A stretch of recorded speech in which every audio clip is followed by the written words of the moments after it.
Thank you very much. My name is Mr. Simon from the University of Namibia. I'm a quality assurance practitioner. Can you all hear me from the back? Yes. Thank you very much. I don't know why I was called to present this, but my background is quality assurance. We are responsible for curriculum development, accreditations, institutional audit, quality reviews, and the list is continuing. Now, I was put on the spot to talk about what knowledge and skill does Namibia build for the future workforce. Yeah, for the future workforce. Sure. Okay. And I was following very well at the beginning, because I have heard that there are a lot of publishers who have written good books about our knowledge. I understand, and I hope so. No? Mm-hmm. And this is what should have, what is supposed to shape our knowledge and skills that should build our workforce in Namibia, predominantly. Is it not so? Although we are also responding to the international, market, globalization is here. We need to be relevant to the outside world, but our domestic knowledge, as a knowledge society, is supposed to be the one that predominantly influence the knowledge and skills that's supposed to shape the future workforce. Is it not so? And I'll take it from that background. Now, when you talk about knowledge and skills in education and training provisions, you will not do it right if you don't talk about curriculum development. Because the development of the curriculum focus directly to the knowledge and skills that's supposed to be taught at school or at a university. And this is the curriculum that informs teaching, learning, and assessment at school. No, it's fine. Teaching, learning, and assessment at school that give us graduates who will be relevant in the world of work. Therefore, the future of our workforce. Now, what questions are we asking ourselves? Curriculum development and the future of workforce. What do we incorporate in those curriculum that we develop that can shape our work, our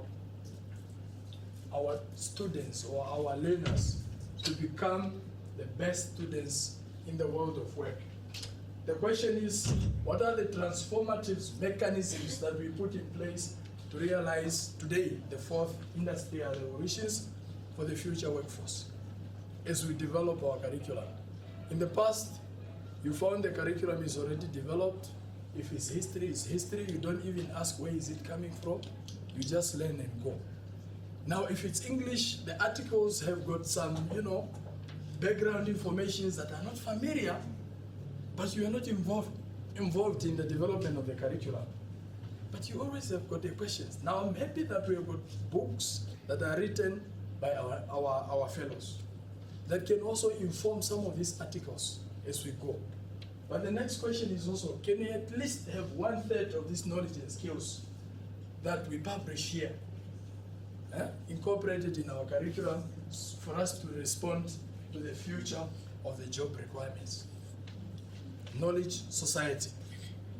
Our own knowledge. As a society, we have got a knowledge that can influence what we teach, learn, and assess in school. But very importantly, we need to be responsive to fast-paced technological innovations that might share our workplace with artificial intelligence. Technology, there is that disruptive technology that is just among us. ODL, these days they are talking about ODL, open distance learning. We cannot do away with that. But again, We are saying the curriculum development processes should commit to lifelong learning for responsive future workplace. But we cannot run away from globalizations and responsiveness. The question is, as a knowledge society, we start right on top there. As a knowledge society, how do we strike a fair balance between our knowledge in our respective societies and the fourth industrial revolutions? Do we develop curriculum that are relevant to us while in line with global revolutions, given time changes and technologies? I'll just flag a few questions. There is an issue of globalizations and internationalizations. We emphasize that we need to internationalize our curriculum so that we are relevant to international markets. But how much of ourselves is in those curricula to be relevant, one, to our own market before we are relevant to the outside market? No? We need to strike a fair balance. Where is that balance coming from? From our own knowledge as a knowledge society. Whatever we have published should ideally inform our curriculum when it comes to teaching, learning, and assessment. The issue of massifications, at a global context. Now, there were few colleges, few schools, few universities in the country. Now they are, becoming more. It's from elite to the few to mass. Now it's open up to everyone, access.